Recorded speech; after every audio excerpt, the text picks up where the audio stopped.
ಅಂದು ನುಗ್ಗಿದ್ದವು ಯೋಗಿ ಬುಲ್ಡೋಸರ್. ಇನ್ನು ವಿಶ್ವನಾಥನ ದರ್ಶನ ಸಲೀಸು. ಯೋಗಿ ಇದ್ದಲ್ಲಿ ಎಲ್ಲವೂ ಸಾಧ್ಯ ಅನ್ನೋದು ಮತ್ತೆ ಸಾಬೀತು.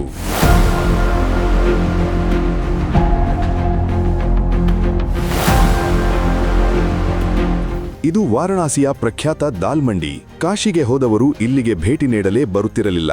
ಕಿರಿದಾದ ರಸ್ತೆಗಳು, ಇಕ್ಕೆಲಗಳಲ್ಲೂ ಸಣ್ಣ ಸಣ್ಣ ಅಂಗಡಿಗಳು, ಫುಟ್ಪಾತಲ್ಲೂ ವ್ಯಾಪಾರ, ರಸ್ತೆ ಮೇಲೂ ವ್ಯಾಪಾರ. ಇಂತಹ ಜನನಿಬಿಡ ಮಾರ್ಕೆಟ್ಗೆ ಕಳೆದ ಮೇ-ಜೂನ್ ತಿಂಗಳಲ್ಲಿ ಬುಲ್ಡೋಸರ್ ನುಗ್ಗಿಸಿ ಬಿಟ್ಟಿದ್ದರು ಯೋಗಿ ಆದಿತ್ಯನಾಥ್.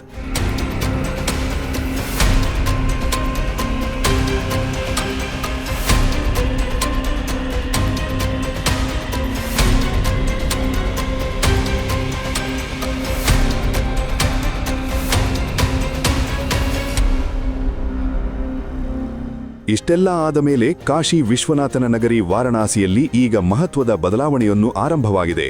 ನೆಲಸಮವಾಗಿದ್ದ ದಾಲ್ ಮಂಡಿ ರಸ್ತೆಯ ಅಗಲೀಕರಣಕ್ಕೆ ಭೂಮಿ ಪೂಜೆ ನೆರವೇರಿದೆ.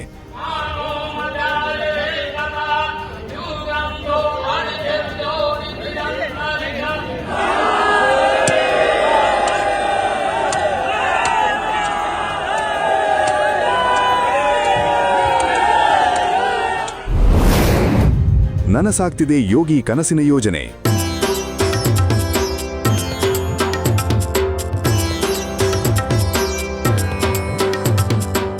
ಕಾಶಿ ಹಿಂದೂಗಳ ಪವಿತ್ರ ನಗರಿ, ಕೋಟ್ಯಾಂತರ ಹಿಂದೂಗಳ ಶ್ರದ್ಧಾ ಕೇಂದ್ರ.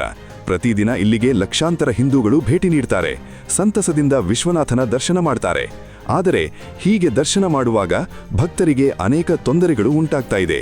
ಕಿರಿದಾದ ರಸ್ತೆಯಿಂದಾಗಿ ಸಾಕಷ್ಟು ಕಾಲ ದರ್ಶನ ವಿಳಂಬವಾಗ್ತಾ ಇತ್ತು. ಈ ಸಮಸ್ಯೆಗೆ ಪರಿಹಾರ ಹುಡುಕಲು ಯೋಗಿ ಮುಂದಾದರು. ಆಗ ಅವರ ಕಣ್ಣಿಗೆ ಬಿದ್ದಿದ್ದೇ ಆ ದಾಲ್ ಮಂಡಿ.